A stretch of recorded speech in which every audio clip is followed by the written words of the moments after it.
When an elderly theater owner tearfully told a local news crew she was more afraid of the president's new budget than any crime wave, filmmaker Malcolm Washington responded not with a protest, but with a promise that turned a quiet community stage into a national symbol of defiance against Donald Trump. The moment the words left Washington's mouth on that Pittsburgh sidewalk, the digital world detonated. Before the local news crews could even pack up their tripods, a dozen different cell phone videos of the speech were already ricocheting across the internet. Within 15 minutes, cable news channels were scrapping their scheduled segments, throwing up a grainy, zoomed-in shot of Washington's face next to a stoic official portrait of the president. The White House press secretary, walking to her car, was suddenly swarmed by a frantic pack of reporters shouting questions not about tariffs or foreign policy, but about a small, brick-faced community theater and the filmmaker who had just drawn a line in the sand right on its doorstep. The battle wasn't over a law or a policy anymore.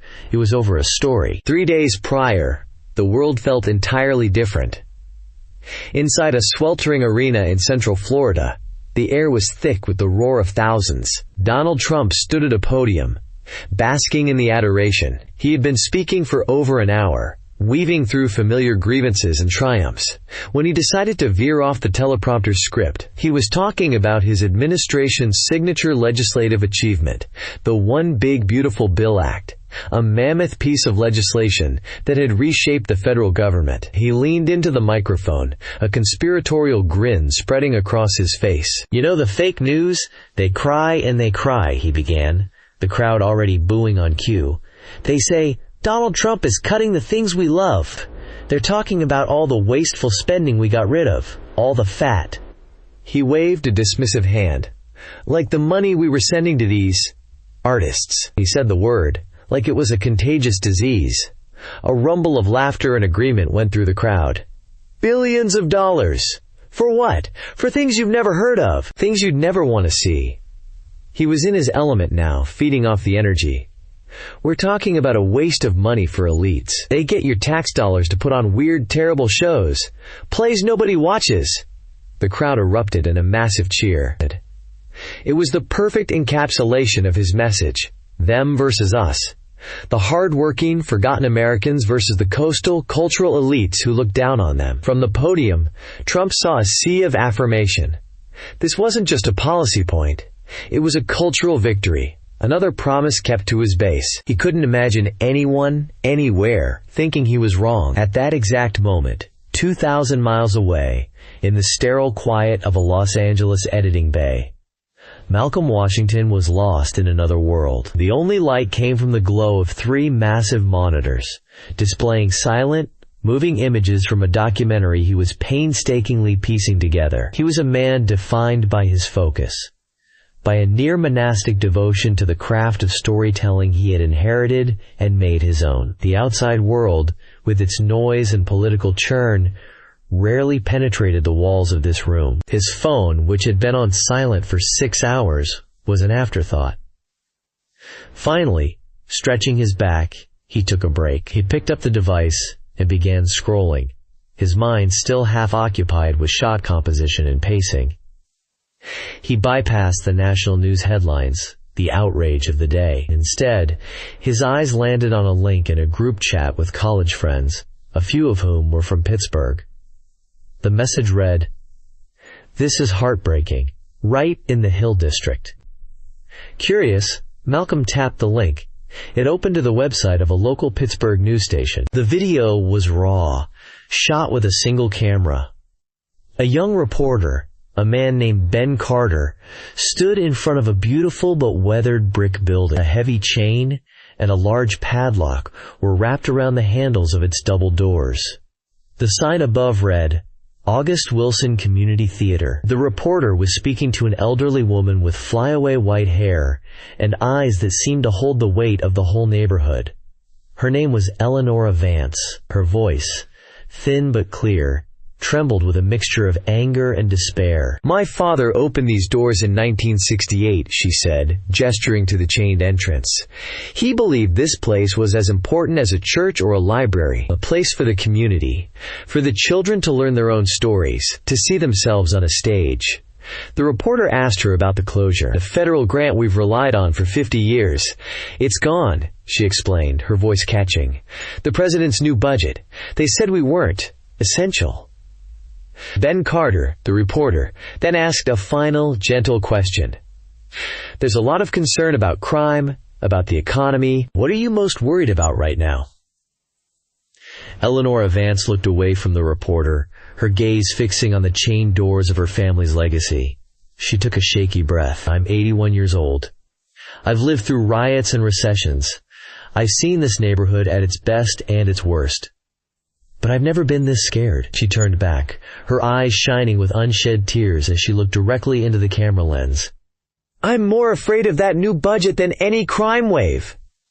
The video ended. Malcolm Washington sat motionless in the dark editing bay. The political abstractions he'd heard about the One Big Beautiful Bill Act, the budget cuts, had just been given a face and a voice. It wasn't about elites or wasteful spending. It was about Eleanor Vance. It was about a stage named for August Wilson, the titan of American theater whose plays, including The Piano Lesson, were rooted in the very soil of the Hill District where that theater stood. Wilson's work was the foundation of Malcolm's own directorial debut. The connection felt intensely personal, a direct line from his own work to that chained door. He heard Trump's sneering words, replayed in his memory from some news clip he'd ignored. "Plays nobody watches," and he saw Eleanor Vance's face, terrified that her life's work, her community's soul, was about to be extinguished by a man in a distant capital who saw no value in it. He felt a slow-burning anger, but beneath it, a profound sense of responsibility. This wasn't someone else's fight. Not anymore. He picked up his phone and dialed his publicist. "I need to go to Pittsburgh," he said, his voice calm but resolute, "and I need to do it now." The press conference, if one could even call it that, was a Spartan affair. There was no podium, no backdrop, no security cordon. There was only Malcolm Washington, standing on a cracked sidewalk in Pittsburgh's Hill District, in front of the padlocked doors of the August Wilson Community Theater. He had insisted on it. His publicist, a sharp woman named Jessica, had managed to get the word out to the local affiliates and a few wire services. At first, the gathering was small. Mostly the same local news crews who had covered the theater's closure. Ben Carter, the young reporter who had interviewed Eleanor Vance, stood at the front, his microphone held forward. Malcolm, dressed in a simple black sweater and dark jeans, looked less like a Hollywood figure and more like a concerned citizen. He began quietly, his voice carrying in the cool autumn air. "Thank you all for coming," he started. "I'm standing here because this place is important. It's named for August Wilson, a man who gave a voice to the voiceless, who took the lives and language of the people on these very streets and turned them into poetry. He taught America about itself. He showed us that the story of a black family in Pittsburgh is the story of America. He spoke about his own film, The Piano Lesson, not as a promotion, but as an inheritance.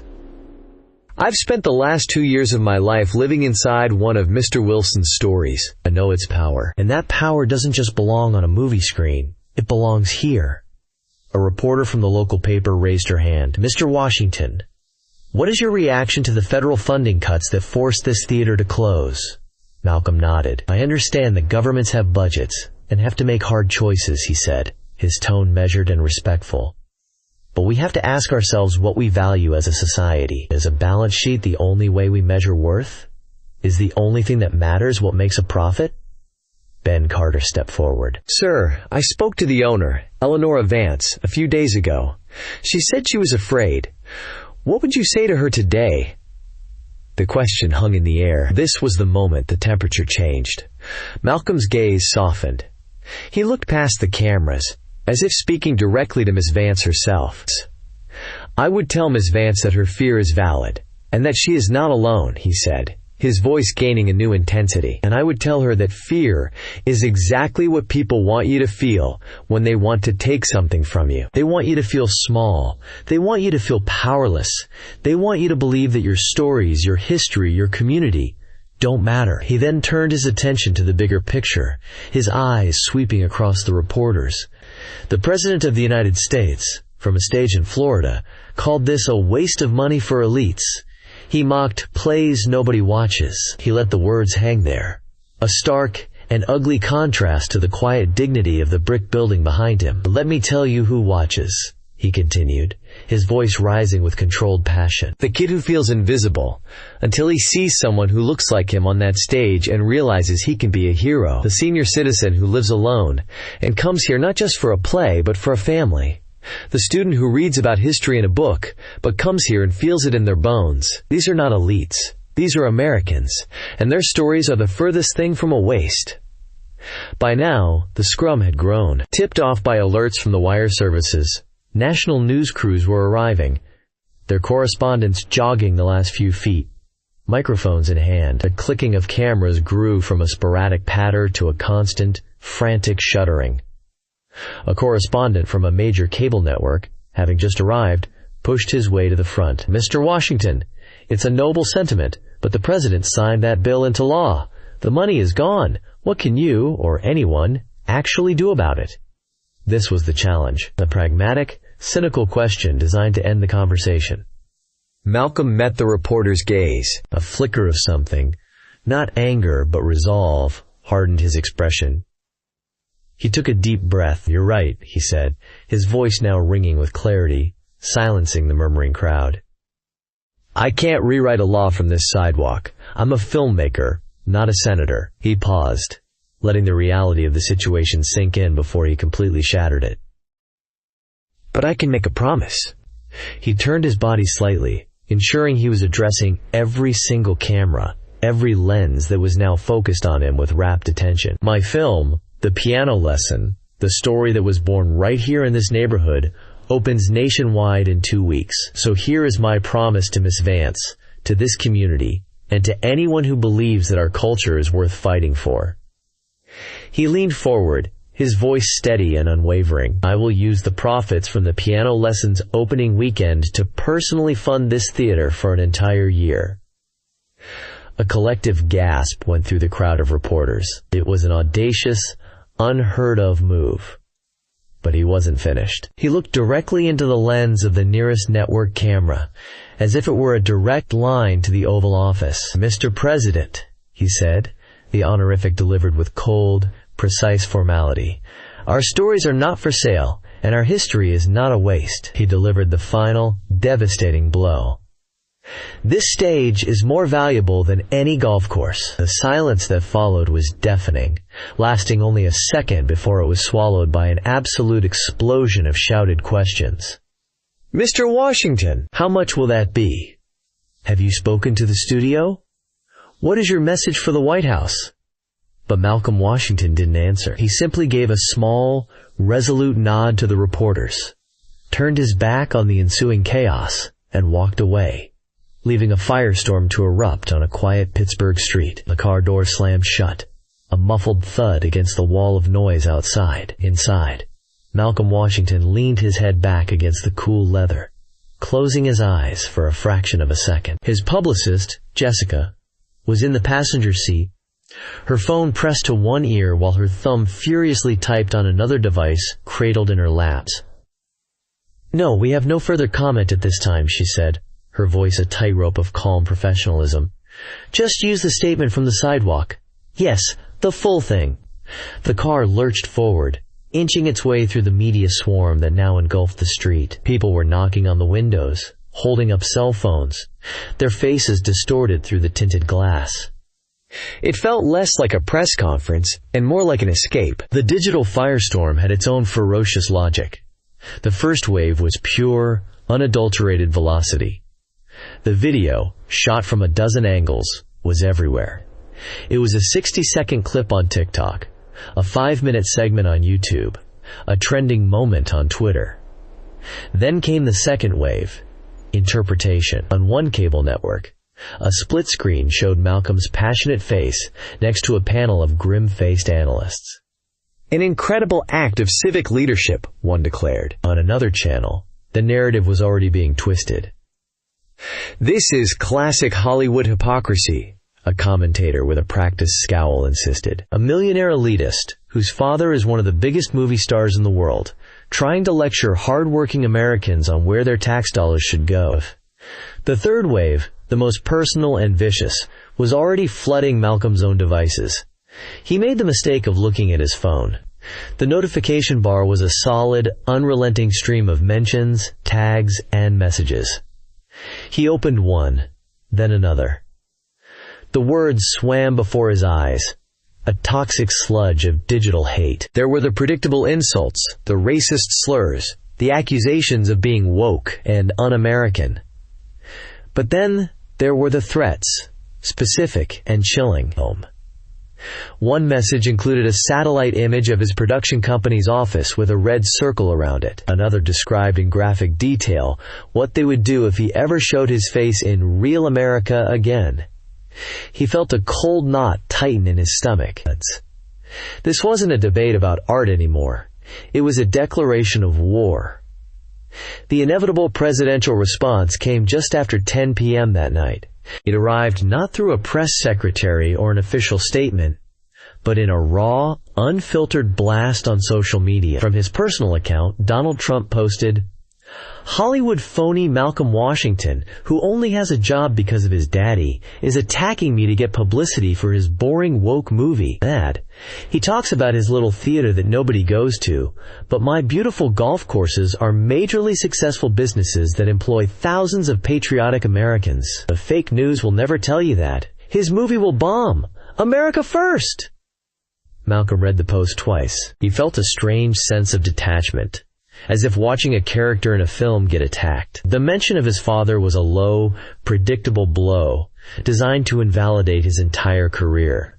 The dismissal of the theater, the branding of his film as a failure before it even opened, was all part of a playbook he had seen used against countless others. But seeing his own name in that context, broadcast to millions, made it real. The phone rang, and he saw his mother's name on the screen. He took a breath before answering. "Hi, Mom." "Malcolm, are you okay?" Pauletta Washington's voice was laced with a deep, maternal anxiety that cut through all his defenses. I saw what he wrote. "I'm fine, Mom. It's just words." "It's never just words with that man, and you know it," she countered, her voice firm but trembling slightly. "You have to be so careful. You've put a target on your back. Do you understand what you've done?" "I understand," he said quietly, the exhaustion of the day finally washing over him. "I saw this woman, Mom, this elderly lady, Eleonora. She was so scared. They were taking away her whole life's work, her family's legacy. It's the August Wilson Theater. It felt wrong. I couldn't just do nothing to them." There was a long pause on the other end of the line. He could hear her breathing, could picture her sitting in the family home, worrying. "I know your heart, baby," she finally said, her voice softening. "Your father and I, we are so proud of the man you are. But that doesn't mean I'm not scared for you, this world." It's a different kind of fight. It's not a movie. There's no director to yell cut when it gets dangerous. "I know, Mom. I'll be careful. I promise." They spoke for a few more minutes, the conversation shifting to reassurances and logistics. But after he hung up, Malcolm sat alone in the silent hotel room. The glow of the city lights outside painting sterile patterns on the wall. The triumphant adrenaline of the afternoon had completely evaporated, replaced by the heavy, leaden weight of his mother's fear and the cold reality of the battle he had just joined. He hadn't just made a promise. He had picked a fight with the most powerful man in the world.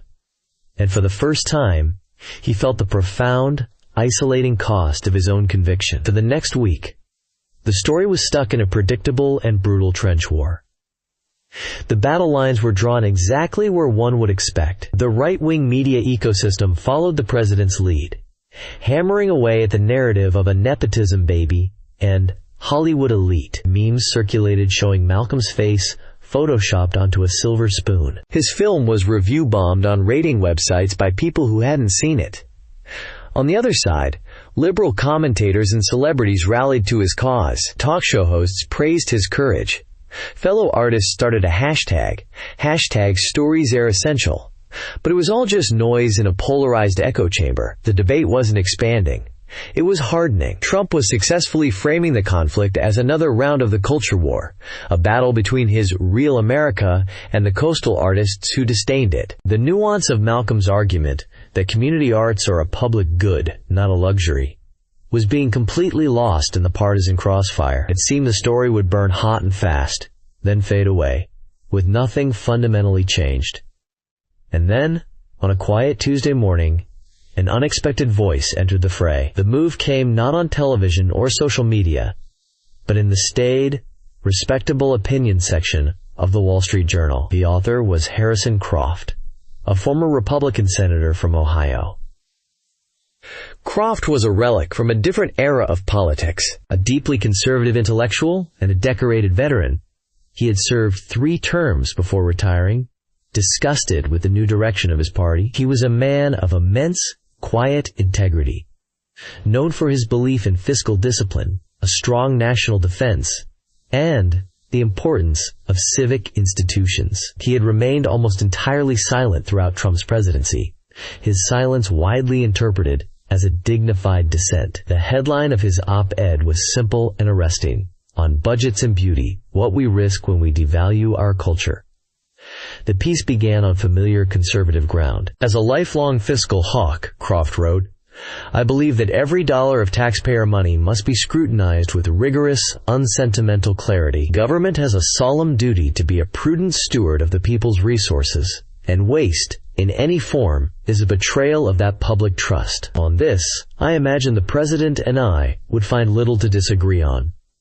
But after establishing his bona fides, Croft executed a brilliant pivot. However, the philosophy of conservatism is not merely about accounting. It is, at its root, about preserving the institutions, the values, and the heritage that form the bedrock of a strong and virtuous republic. And our nation's cultural heritage is not some frivolous line item to be casually discarded in the pursuit of leanness.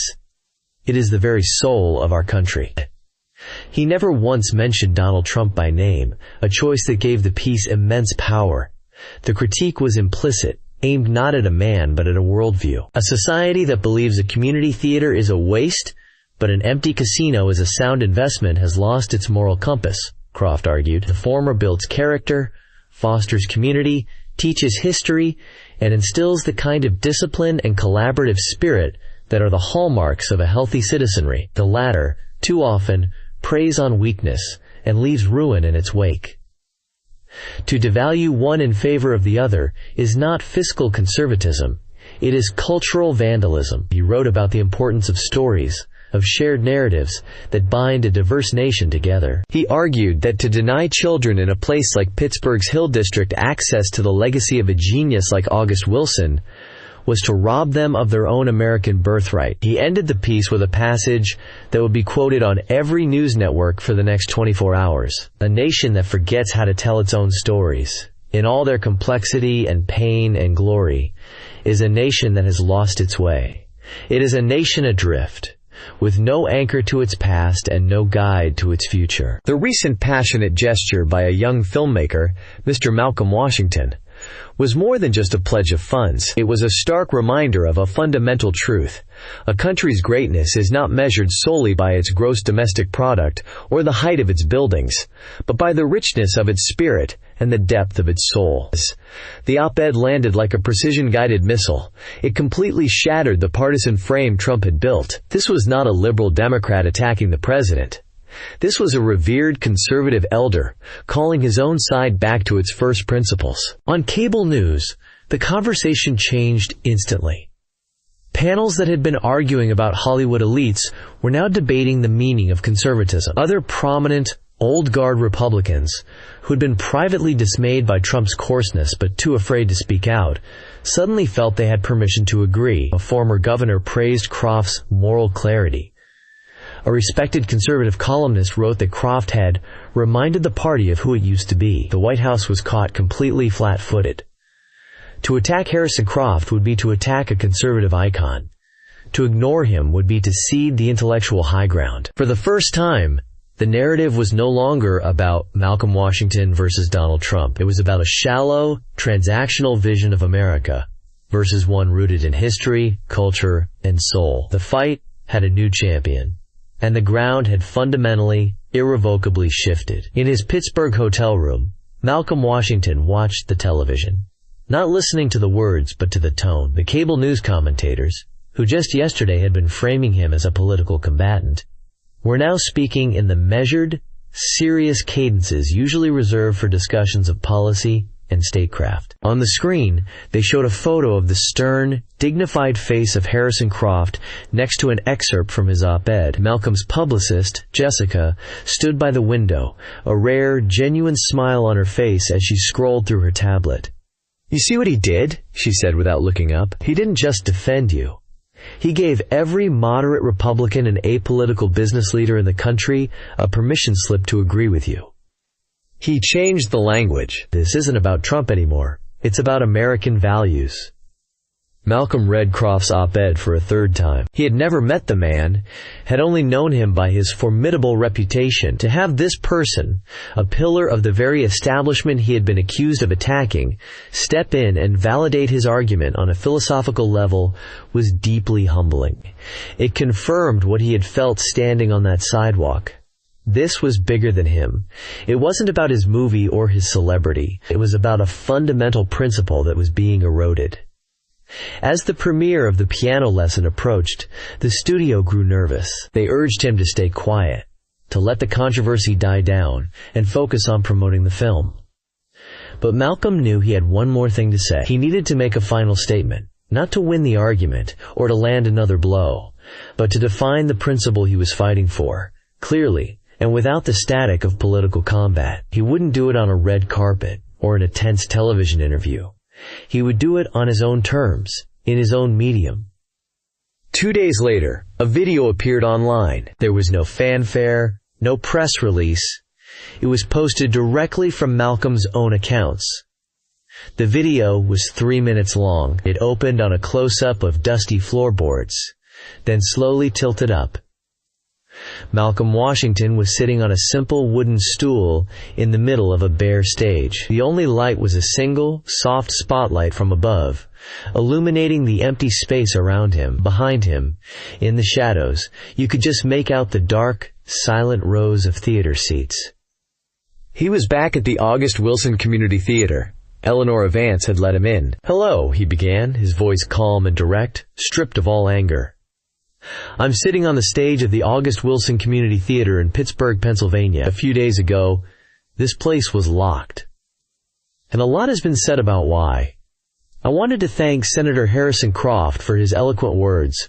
He reminded us that being conservative should also mean conserving what is best about our country, including its culture." He paused, looking around the empty stage. "There's been a lot of talk about elites. I'm a filmmaker. I work in Hollywood. I understand why people hear that word and think of me. But the people this stage was built for? They aren't elites. The kids who come here after school to find their voice, the families who come here to share a story, the seniors who come here to feel a part of a community, they are the heart of this country." He looked directly into the camera, his gaze steady. He never mentioned the president. He didn't have to.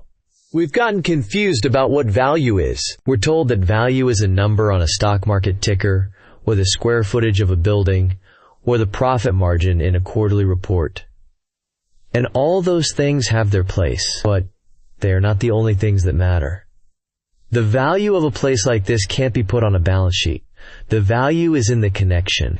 It's the moment an audience holds its breath together. It's the moment a young actor speaks a line of dialogue written 80 years ago and understands something new about themselves. It's the moment we see a story that is not our own and recognize our own humanity in it."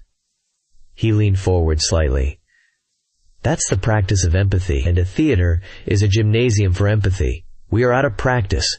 This is where we come to get stronger." He concluded, his voice resonating with a quiet power. "This was never about my movie, and for me, it's not about politics. It's about this stage, and the thousands of other stages, and libraries, and museums, and community centers, just like it, all across the country. They are the living rooms of our neighborhoods, and the classrooms of our conscience. An investment in them isn't a cost. It's an investment in who we are, and who we hope to be. That is a dividend that can't be easily measured, but it is the only one that truly lasts. The video ended not with a fade to black, but with a slow, lingering shot of the empty, hopeful stage. It was a statement of profound sincerity, and it cut through all the political noise. It went viral not for its fury, but for its quiet grace. 3 weeks later, the world had moved on. The political news cycle, in its relentless way, had found new outrages. The piano lesson had opened to widespread critical acclaim and surprising commercial success. The opening weekend profits were substantial, and as promised, the money, more than enough to fund the theater for 2 years, not just one, was quietly transferred into a trust managed by a local Pittsburgh Arts Foundation. The fight was over. The victory was won. But the lasting echo of that victory wasn't found in a newspaper headline or a bank statement. It was found in the person of Samira, a 19-year-old with bright, intelligent eyes and a tattered notebook she carried everywhere. Samira was a graduate of the August Wilson Community Theater's Youth Summer Program. It was the only place she had ever felt truly seen. Her notebook was filled with the beginnings of her own plays, stories about her own neighborhood. When the theater closed, her world had shrunk. The dream that had been nurtured within its walls seemed to die with it. She had filled out an application for a warehouse job in a city 3 states away, convinced it was time to be realistic. On a crisp Friday evening, a small crowd gathered on the sidewalk in front of the theater. There were no news cameras this time, just neighbors, parents, and former students. Eleanor Vance, her face beaming with a joy that seemed to erase the fearful lines of the month before, stood before the doors. With a small, ceremonial flourish, she inserted a key into the padlock. The heavy chain fell away with a clatter that sounded like a starting gun. She pushed the doors open, and for the first time in months, the warm, golden light from the theater lobby spilled out onto the street. A cheer went up from the small crowd. Samira stood among them, clutching her notebook to her chest. She looked past Eleonora, her eyes fixed on the stage visible in the distance. It was no longer a symbol of loss, but a space of infinite possibility. Eleonora caught her eye and gave a small, encouraging nod, a passing of the torch. In that moment, Samira didn't see a political victory. She saw a future. Her future.